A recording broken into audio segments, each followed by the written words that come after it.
Diop Blondin, qui est coordonnateur de la plateforme Aar Li Ñu Bokk. Merci d'être avec nous. C'est moi qui vous remercie. On commence par l'audition de Aliou Sall devant le doyen des juges. Est-ce que ce face-à-face avec le doyen des juges peut être considéré par Aar Li Ñu Bokk comme une victoire dans votre lutte? Tout de même, c'est une victoire parce que ce qui était considéré au départ comme une affaire privée est quand même devenu une affaire publique, judiciaire. Ce n'est pas le frère du président qui est en cause, c'est un des maillons de l'affaire Petro-Tim. Ce n'est qu'un maillon. Et encore une fois, Aar Li Ñu Bokk, ce n'est pas Aliou Sall qui motive le combat de Aar Li Ñu Bokk. C'est l'ensemble du projet et de manière beaucoup plus générale la gouvernance de nos ressources ainsi que les contrats qui sont signés. Mais comment évaluez-vous la procédure qui a été enclenchée depuis le début de cette histoire? Pour nous, c'est une victoire. Parce qu'à partir du moment où la justice se saisit de ce dossier et commence à mener des investigations, c'est de nature quand même à porter à la connaissance du peuple sénégalais que ce problème, nous le reconnaissons. Maintenant, des auditions qui sont sur des témoignages pour des personnes qui sont citées nommément, qui sont propriétaires de structures, qui sont censées avoir reçu des flux financiers. On attendait une commission rogatoire pour aller enquêter sur ces flux financiers, notamment à l'étranger. On attendait beaucoup plus de moyens et des investigations beaucoup plus approfondies pour établir exactement les flux financiers qui en ont bénéficié. On ne peut pas bouder notre victoire qu'un des protagonistes de ce dossier soit qu'on lui demande, qu'on lui pose des questions, mais c'est largement, mais alors très largement en dessous des enjeux de ce problème. Et comment est-ce que vous appréciez aujourd'hui le temps de la justice dans cette affaire? Bon, le procureur a mené ses auditions. Maintenant, le dossier est au niveau du doyen des juges. Bon, je ne veux pas mal parler de notre justice parce que c'est notre justice. Et encore une fois, dans beaucoup de dossiers, notre justice travaille comme il faut. Mais il faut avouer que dans ce dossier particulier, la sortie du procureur n'est pas de nature à nous rassurer. Et le traitement du dossier, on ne peut pas préjuger, nous sommes obligés d'attendre. Mais nous attendons beaucoup plus de pays qui ont des codes beaucoup plus clairs sur tout ce qui est corruption et tout ce qui est concussion et tout ce qui est travers dans l'établissement des contrats. Mais jusque-là, il est présumé innocent. Jusque-là, il est présumé. Et encore une fois, ce n'est pas la personne. Nous, on ne veut pas être entraînés dans ce débat de la personne. C'est le président de la République qui a parlé de son frère, donc, tous les gens qui a personnalisé le débat. Mais nous, c'est le processus. Mais toutes les personnes qui sont citées dans cette affaire aujourd'hui sont jusque-là présumées innocentes. Oui. Est-ce qu'aujourd'hui, vous pensez qu'une institution comme la CREI devrait reprendre service parce que, justement, il y a des soupçons d'enrichissement illicite? Tout d'abord, nous attendons que des dossiers comme les conclusions de l'inspection générale d'État sur ce dossier soient exploitées. Que le rapport de présentation, qui semble être complètement en porte-à-faux avec les conclusions des études techniques menées par Petrosen, soit quand même confronté parce que ça semble être la base d'une prise de décision. Et ça, ce sont des faits. Ce ne sont pas les déclarations des citoyens qui viennent apprécier, même s'ils sont très au fait du monde du pétrole et des contrats. Mais il y a de la matière à exploiter si on veut mener une enquête sérieuse. Et si on arrive à terme, est-ce que vous serez prête à accepter ce qui ressort de cette enquête? Tout dépend de ce qui sera fait. Nous ne pouvons pas préjuger de la même manière que tant que le dossier n'est pas fini, les personnes citées sont présumées innocente. De la même manière, nous ne pouvons pas dire que le doyen des juges ne fera pas son travail correctement à ce stade. Nous ne pouvons pas aller sur ce chemin-là. Mais quand vous dites nous sommes au fait. Ça dépendra de ce qui va ressortir. Quelque part, on s'attend à vous entendre qu'il y ait des coupables et qu'on désigne des personnes qui peut-être vont pouvoir payer. De l'argent à circuler. De l'argent à circuler. ce n'est pas, je veux dire, ce ne sont pas des accusations gratuites. Des personnes ont mené des enquêtes sérieuses. BBC, ce n'est pas... Mais au-delà de BBC, est-ce qu'aujourd'hui, à votre niveau, au-delà de BBC, au-delà du document qui a été fourni par BBC, est-ce qu'aujourd'hui, à votre niveau aussi, il y a un travail qui a été fait de façon rigoureuse avec des spécialistes, des avocats peut-être, pour apprécier ces contrats et nous dire l'authenticité de ces documents? Est-ce que Aar Linou Bok dispose des moyens techniques et des moyens financiers pour mener ce travail? Aar Linou Bok s'appuie sur une plainte qui a été déposée en 2015 par des Sénégalais au niveau des États-Unis. Mais encore une fois, mais avant d'aller jusqu'à ce niveau, Nafi Ngom Keïta avait fait un travail. Seynabou Ndiaye Diakhaté de l'OFNAC a établi des conclusions. Mais qu'est-ce qui empêche? Pourquoi remettre la machine de l'instruction alors que ces dossiers existent? L'exploitation de ces dossiers donne déjà matière à arriver à des conclusions. C'est le moins que nous puisse attendre dans le traitement de ce dossier. Madame Diop, comment est-ce qu'aujourd'hui vous appréciez la création de COS-Petrogaz, l'ITIE, le fait que le Sénégal adhère à cette institution qui est somme toute crédible? Aujourd'hui, le président de la République reçoit des titres, des félicitations un peu partout dans le monde pour la bonne gestion de nos ressources naturelles, notamment pétrolières et gazières. Qu'est-ce que vous faites de tout ce crédit? Alors, tout ça, c'est de la communication et quand même un peu de vertueux. Quand même, ce sont des actes posés que nous saluons. Mais si on vient, par exemple, au niveau de l'ITIE, à ce stade, on a entendu l'ITIE dire qu'ils vont intégrer dans leur mission le contrôle des aspects de corruption dans les contrats. Cela veut dire que, jusqu'à ce jour, ce n'est pas fait.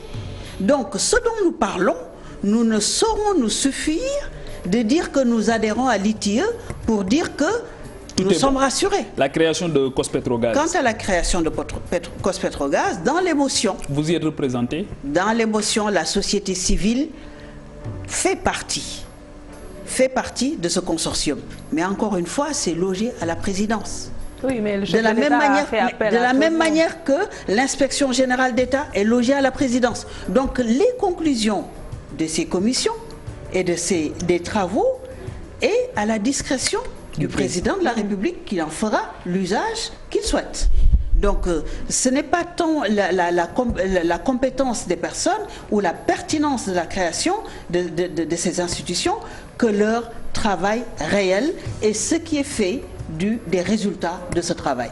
Alors, on en vient à ce qui a été fait par Aar Linou Bok. Je pense que c'était depuis juin que cette plateforme avait été mise en place. Qu'est-ce qui a été fait? Le point par rapport à ce qui a déjà été déroulé. Moi, j'ai l'impression d'avoir entendu que des mobilisations. Est-ce qu'il y a eu autre chose de plus ou des actions que les gens n'ont peut-être pas cernées et que vous avez peut-être eu à dérouler? D'abord, donc, je vous remercie pour cette question. Pour dire que Aar Linou Bok, à ce stade, au bout de 6 mois, on ne peut pas, enfin, nous sommes noirs, nous ne rougissons pas, mais on ne peut pas rougir les résultats. C'est une expression. Pour dire que les Sénégalais savent qu'il y a du pétrole en quantité, les contrats sont déjà passés et ces contrats n'ont pas tenu compte n'ont pas respecté les règles de l'art dans leur établissement. Que le frère du président a eu à créer une structure qui a eu un contrat qu'il a revendu, que celui à qui il l'a vendu à d'autres entités.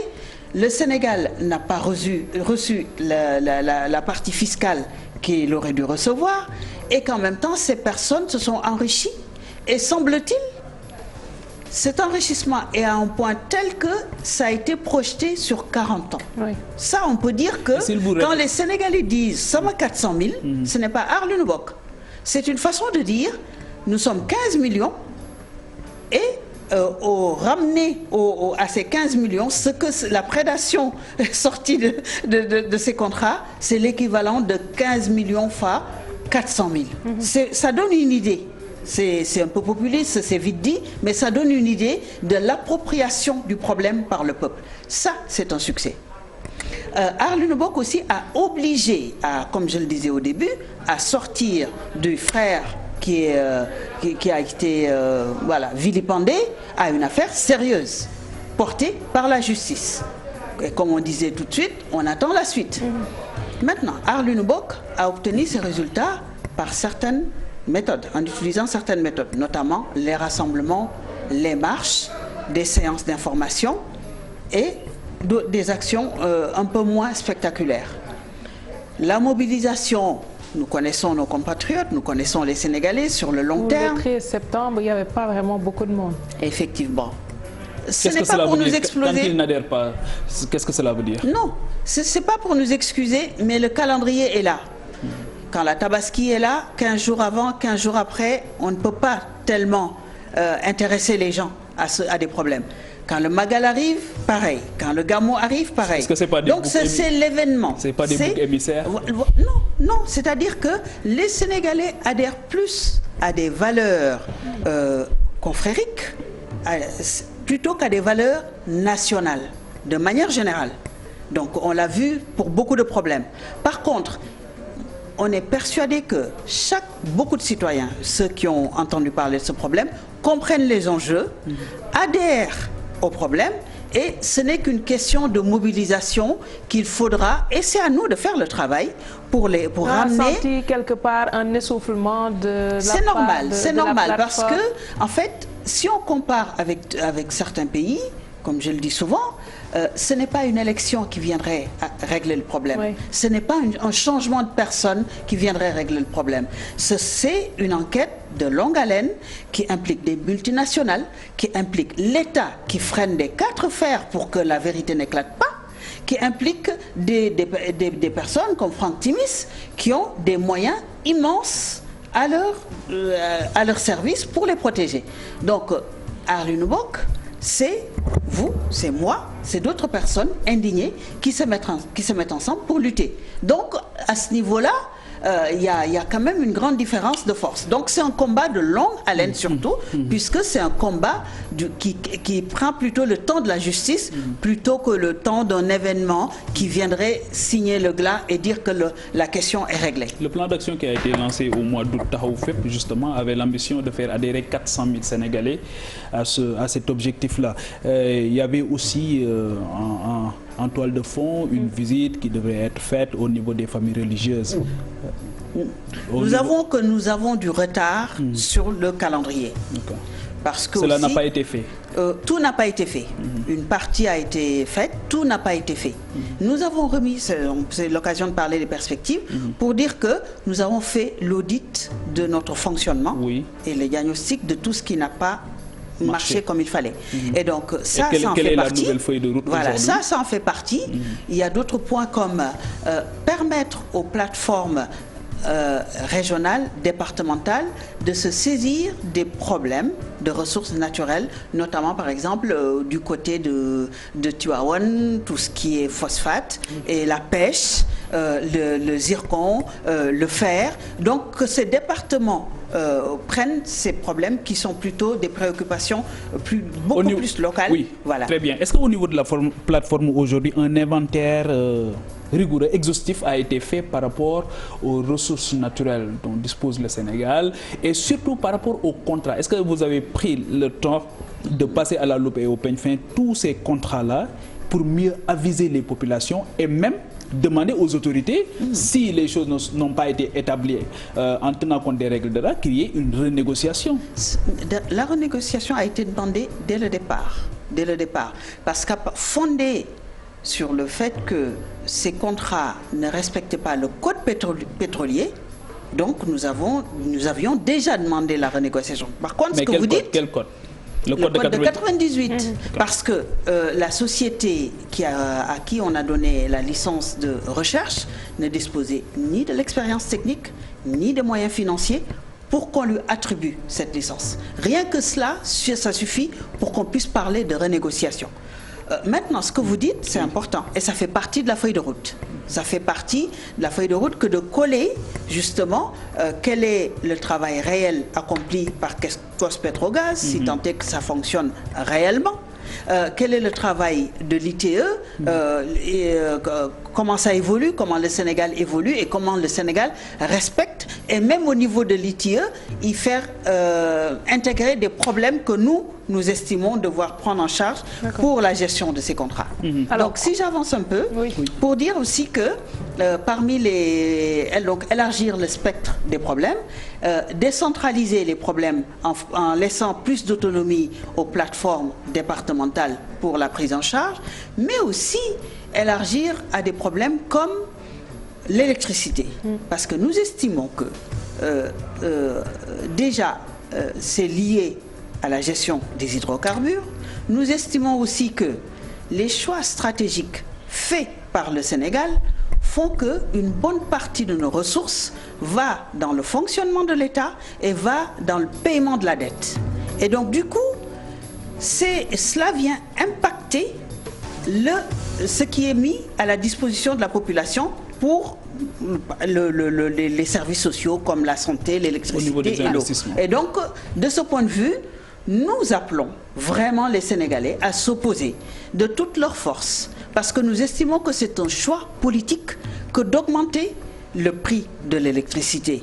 Une deuxième fois, parce que les gens qui ont le compteur Woyofol ont pu savoir déjà que ça avait augmenté, mais en plus de mettre, de doter dans le budget qui vient d'être voté 129 milliards à la Sénélec. Donc c'est énormément d'argent qui sort déjà des ressources, et c'est la faute de choix stratégiques faits par l'État du Sénégal à travers des investissements de prestige qui nous coûtent très très cher. Alors, vous avez défini les axes sur lesquels vous comptez vous appesantir pour dérouler les 6 prochains mois, dont vous avez été désigné pour, disons, administrer ou coordonner cette plateforme. Moi, j'en reviens aux moyens dont dispose Aar Li Ñu Bokk pour pouvoir dérouler ce programme-là. Qui est derrière cette plateforme pour vous soutenir? Parce que pour certaines actions, cela nécessite également d'avoir les ressources financières nécessaires pour pouvoir les dérouler. Alors, Aar Li Ñu Bokk, c'est 15 millions de personnes. Parce que quand le pétrole...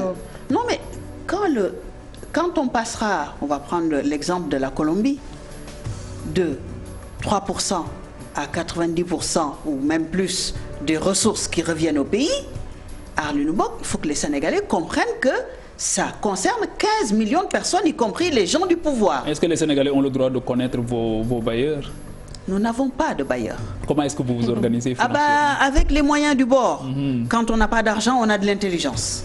Et on a des hommes.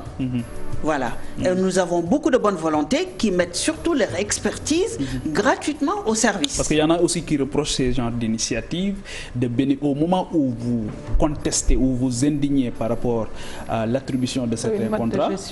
À certains, d'autres vous disent, d'autres rétorquent que justement c'est des gens qui ont été lésés et peut-être même des gens tapés dans l'ombre qui financent aussi ces genres d'initiatives. Qu'est-ce que vous aimerions bien voir quelques financiers que ce soit au service de Aar Li Ñu Bokk. Et quel est votre niveau de collaboration est composé des partis politiques, de la société civile et des Sénégalais lambda. Et Aar Li Ñu Bokk, aujourd'hui, il n'y a que ses membres qui cotisent ou qui financent des actions et ne reçoit aucune subvention. Merci. Mais alors aucune subvention de quelque organisme que ce soit. Merci beaucoup. Madame Ndeye Fatou Diop Blondin, co-coordonnateur de la plateforme Aar Li Ñu Bokk. Merci également à Pape Djibril Fall et à vous qui nous suivez de partout. Demain, Inch'Allah, à la même heure. Excellente soirée sur la TFM.